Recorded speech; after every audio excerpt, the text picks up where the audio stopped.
ఓం శాంతి. మిత్రులారా, నమస్కారం. ఈ రోజుల్లో మన ముందు ఒక ప్రధాన సమస్య బయటపడుతుంది. అదే రియాక్షన్, మనం ఇచ్చే ప్రతిస్పందన. మిత్రులారా, కొన్నిసార్లు మనం తొందరపాటులో ఎదుటి వ్యక్తుల గురించి, పరిస్థితుల గురించి, లేక వారి ప్రవర్తన గురించి ఆలోచించకుండానే కేవలం మైక్రో సెకండ్లలోనే మన ప్రతిస్పందనను ఇచ్చేస్తాం. కొన్నిసార్లు పరిస్థితి ఎలా ఉంటుందంటే, ఎదుటివారు తమ మాటను పూర్తి చేయకముందే మన ప్రతిస్పందన మొదలైపోతుంది. నా ఉద్దేశంలో ఇలాంటిది అందరితోనూ ఖచ్చితంగా జరుగుతూ ఉంటుంది. మిత్రులారా, ఈ రియాక్టివ్ పవర్ అంటే ప్రతి చిన్న విషయానికి వెంటనే స్పందించటం మనకు మరియు మన సంబంధాలకు ఎంత హానికరమో మీకు చెప్తాను. దీని గురించి మనం ఈరోజు 3 అంశాలను చర్చిస్తాం. అసలు రియాక్షన్ అంటే ఏమిటి, మన మెదడు ఎందుకు అలా స్పందిస్తుంది, మరియు మూడవది, ఒకవేళ మనం దీని నుండి బయటపడాలనుకుంటే దానికి ఉన్న మూలమూత్రం ఏంటి. కాబట్టి కొంచెం శ్రద్ధగా వినండి. మిత్రులారా, ఒక ముఖ్యమైన విషయం వినండి. ఒక ఆపరేషన్ థియేటర్ బయట ఒక తండ్రి చాలా ఆందోళనగా కూర్చొని డాక్టర్ కోసం ఎదురుచూస్తున్నాడు. అతని కుమారుడు లోపల ఆపరేషన్ టేబుల్ మీద ఉన్నాడు. అతనికి ఒక వ్యాధి కారణంగా సర్జరీ జరగాల్సి ఉంది. డాక్టర్ వేగంగా హాస్పిటల్లోకి వచ్చి ఆపరేషన్ థియేటర్లోకి వెళ్ళబోతుండగా ఆ తండ్రి పరిగెత్తుకుంటూ వచ్చి ఇలా అన్నాడు, మీకు అర్థం కావడం లేదా? నా కొడుకు ఎంతసేపటి నుండి ఆపరేషన్ థియేటర్లో వేచి ఉన్నాడో తెలుసా? మీరు ఇంత ఆలస్యం చేశారు. ఒకవేళ వాడు చనిపోతే దానికి మీరే బాధ్యత వహించాలి. మీరు సమయానికి రావాల్సింది అని డాక్టర్ని నిలదీశాడు. ఆ డాక్టర్ చాలా ప్రశాంతంగా నవ్వుతూ అతని భుజంపై చెయ్యి వేసి ఇలా అన్నాడు, మీరు అస్సలు చింతించకండి, అంతా బాగానే జరుగుతుంది. నాకు కేవలం కొన్ని సెకండ్ల సమయం ఇవ్వండి. ఇలా చెప్పి డాక్టర్ లోపలికి వెళ్ళారు. బట్టలు మార్చుకుని ఆ అబ్బాయికి ఆపరేషన్ చేశారు. ఆపరేషన్ విజయవంతమైంది. ఆ డాక్టర్ బయటికి వచ్చి మళ్ళీ ఆ తండ్రి భుజంపై చెయ్యి వేసి, మీ అబ్బాయి పూర్తిగా క్షేమంగా ఉన్నాడు, ఆపరేషన్ విజయవంతమైంది, మీకు ఇంకేమైనా ప్రశ్నలు ఉంటే నర్సును అడగండి, వారు మీకు అన్ని సమాధానాలు చెప్తారని చెప్పారు. అలా చెప్పి డాక్టర్ చాలా వేగంగా అడుగులు వేస్తూ హాస్పిటల్ బయటికి వెళ్ళిపోయారు. కారులో కూర్చుని వెళ్ళిపోయారు. అది చూసి ఆ తండ్రికి చాలా కోపం వచ్చింది. అతను నర్స్ దగ్గరికి వెళ్ళి, ఈ డాక్టర్ చాలా గర్వవంతుడు, ఇతనికి చాలా అహంకారం, కనీసం ఒక 5 నిమిషాలు ఆగి నాతో మాట్లాడలేనంత సమయం కూడా అతనికి లేదు అని అన్నాడు. అప్పుడు నర్స్ అతన్ని పక్కకు తీసుకువెళ్ళి మెల్లగా ఇలా వివరించింది, చూడండి, నిన్ననే ఈ డాక్టర్ గారి సొంత కుమారుడు ఒక ప్రమాదంలో మరణించాడు. ఈరోజే అతని అంత్యక్రియలు జరగాల్సి ఉంది. మీ అబ్బాయికి అర్జెంటుగా సర్జరీ అవసరమని, ఆ సమయంలో వేరే ఎవరు అందుబాటులో లేరని తెలిసి ఆయన తన పనిని మధ్యలో ఆపి వచ్చి మీ అబ్బాయికి ఆపరేషన్ చేసి వెళ్ళారు. ఆయన ఇక్కడి నుండి నేరుగా తన కుమారుడి అంత్యక్రియలకు వెళ్ళారు. మిత్రులారా, ఆ వ్యక్తి ఈ మాట వినగానే అతని కళ్ళల్లో నీళ్లు తిరిగాయి. సిగ్గుతో తల దించుకున్నాడు. అతని దగ్గర ఇక ఏ మాటలు లేవు. తాను చేసిన ఆ ప్రతిస్పందన ఎంత అనుచితమో అతనికి అర్థమైంది.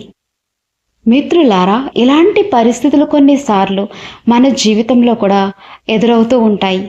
మనం కూడా ఒక్కోసారి మన ప్రవర్తనను ప్రదర్శిస్తాం. ఆ ప్రవర్తనను ప్రదర్శించిన వెంటనే మన మాటలకే మనం సిగ్గుపడాల్సి వస్తుంది. అంటే మన ప్రవర్తన పశ్చాత్తాపంగా మారుతుంది. ఇప్పుడు ఈ విషయాన్ని విశ్లేషించండి. మిత్రులారా, ఆ డాక్టర్ ఆ ప్రతికూల పరిస్థితిలో తన ప్రతిస్పందనను ఇవ్వనప్పుడు ఏమైంది? ఆ డాక్టర్ పట్ల గౌరవం పెరిగింది. ఆ వ్యక్తి మనసులో డాక్టర్ పట్ల గౌరవం, మర్యాదలు ఒక్కసారిగా పెరిగాయి. రెండోది, ఆ డాక్టర్ తన ప్రతిష్టను కూడా పెంచుకున్నారు. మూడోది, తన స్వభావం ద్వారా తన వ్యక్తిత్వంలోని ప్రభావాన్ని సహజంగానే ప్రదర్శించారు. అదే ఆ వ్యక్తి విషయంలో చూస్తే తను ఏ రియాక్షన్ అయితే ఇచ్చాడో అది అనుచితమైనది. అలా చేయడం వల్ల అతను తన గౌరవాన్ని, ప్రతిష్టను తగ్గించుకున్నాడు. సహజంగానే గౌరవం మరియు ప్రతిష్ట తగ్గినప్పుడు మన ఉనికికి ఉన్న విలువ కూడా తగ్గుతూ వస్తుంది.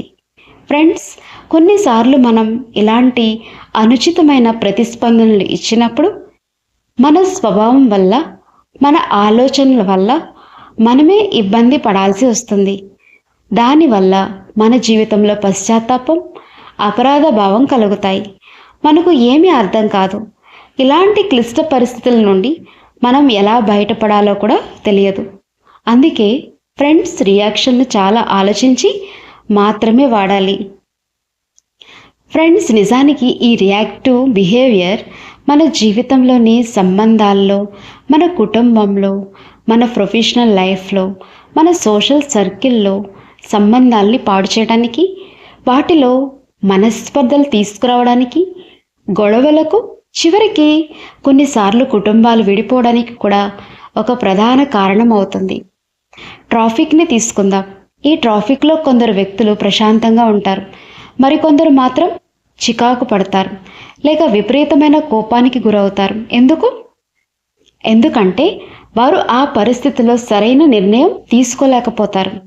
దీనికి కారణం ఏంటో తెలుసా ఫ్రెండ్స్? దీనికి ప్రధాన కారణం మన మనసు యొక్క ప్రోగ్రామింగ్. అంటే మన నమ్మకాలు, మన బిలీఫ్ సిస్టమ్ మన ప్రవర్తనను శాపిస్తాయి. అటువంటి పరిస్థితుల్లో మనం ఎంతోమంది నా మాట వినాలి, పరిస్థితులు నాకు తగ్గట్టుగా ఉండాలి, అంతా నా ఇష్ట ప్రకారమే జరగాలని అనుకున్నప్పుడు ఏదైనా దానికి భిన్నంగా జరిగితే నేను రియాక్ట్ అవ్వాలి అని మన సబ్ కాన్షియస్ మైండ్లో బలంగా ముద్రపడి ఉంది. దానివల్ల నా మనసు ఆ విధంగా ప్రోగ్రామ్ చేయబడింది. కాబట్టి చాలా సందర్భాల్లో నా ప్రవర్తన ప్రతికూలంగా ఉంటుంది, చాలా సందర్భాల్లో రియాక్టివ్గా ఉంటుంది. ఫ్రెండ్స్, ఈరోజు మనం మన ప్రవర్తనను పవర్ఫుల్గా చేసుకోవాలంటే దానికి మనం మన బిలీఫ్ సిస్టమ్ను మార్చుకోవాలి. మన స్వభావం, మన ప్రవర్తన కేవలం మన ఆలోచనల యొక్క ప్రతిబింబమే. బయట వ్యక్తులు, బయట పరిస్థితులు నా ప్రవర్తనను నియంత్రిస్తున్నాయంటే నేను నా జీవితపు సంతోషం అనే వాహనం యొక్క తాళం చెవులను ఆ వ్యక్తులకు అప్పగిస్తున్నానని అర్థం. మరియు ఫ్రెండ్స్, ఏ కోణంలో చూసినా ఇది తెలివైన పని అయితే కాదు. మనం ఎప్పుడైతే ఏ వ్యక్తినైనా, లేకపోతే వ్యక్తి పైనో, లేక ఏ పరిస్థితి పైనో వెంటనే రియాక్ట్ అవుతామో అప్పుడు మనం ఓడిపోయినట్టే, మరియు మన నియంత్రణను వేరే వ్యక్తికి ఇచ్చినట్టే. నన్ను నేను నియంత్రించుకోలేను, నాపై నాకు బ్యాలెన్స్ లేదు అని మనం అంగీకరించినట్టే. అందుకే ఫ్రెండ్స్, దీనిపై విజయం సాధించాలంటే, మన ప్రవర్తనను మార్చుకోవాలంటే, రియాక్షన్ను పూర్తిగా మార్చాలంటే దీనికి మంత్రం ఏంటి? దీనికి కేవలం ఒకటే మంత్రం ఉంది. రియాక్టివ్ బిహేవియర్ను రెస్పాన్సివ్ బిహేవియర్గా మార్చడం. రియాక్టివ్ అనేది తక్షణమే జరుగుతుంది, కానీ రెస్పాన్స్ అనేది ఆలోచించి అర్థం చేసుకుని చేసే ప్రతిస్పందన. దీన్నే రెస్పాన్సివ్ బిహేవియర్ అంటారు.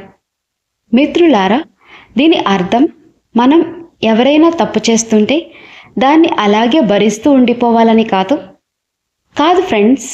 కానీ సరైన సమయంలో, తగిన పద్ధతిలో, సరైన వైబ్రేషన్స్తో మన ప్రతిస్పందనను తెలియచేయాలి.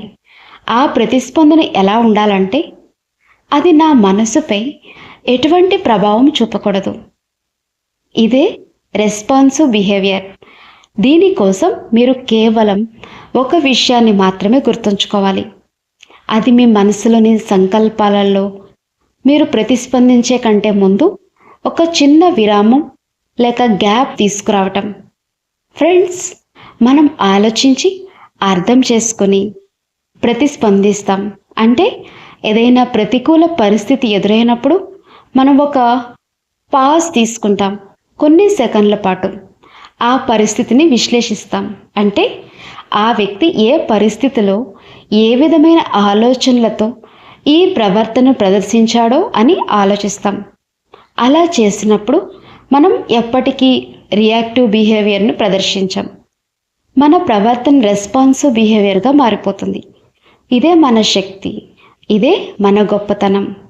ఫ్రెండ్స్, ఈరోజు మనం సంబంధాలని పవర్ఫుల్గా మార్చుకోవాలనుకుంటే, జీవితంలో సంతోషాన్ని తీసుకురావాలనుకుంటే, ఆనందాన్ని అనుభవించాలనుకుంటే, మనం మన ప్రొఫెషనల్ లైఫ్లో ప్రతి చోట విజయవంతం కావాలనుకుంటే, మరియు మన సోషల్ సర్కిల్లో అందరికీ ప్రియమైన వారిగా ఉండాలనుకుంటే, ప్రతి ఒక్కరూ మనల్ని మనస్ఫూర్తిగా మెచ్చుకోవాలని, గౌరవించాలని అనుకుంటే, దానికోసం మన మనసులోని సంకల్పాల్లో బ్యాలెన్స్ ఉంచటం, ఆలోచనలలో సంయమనం పాటించటం చాలా అవసరం.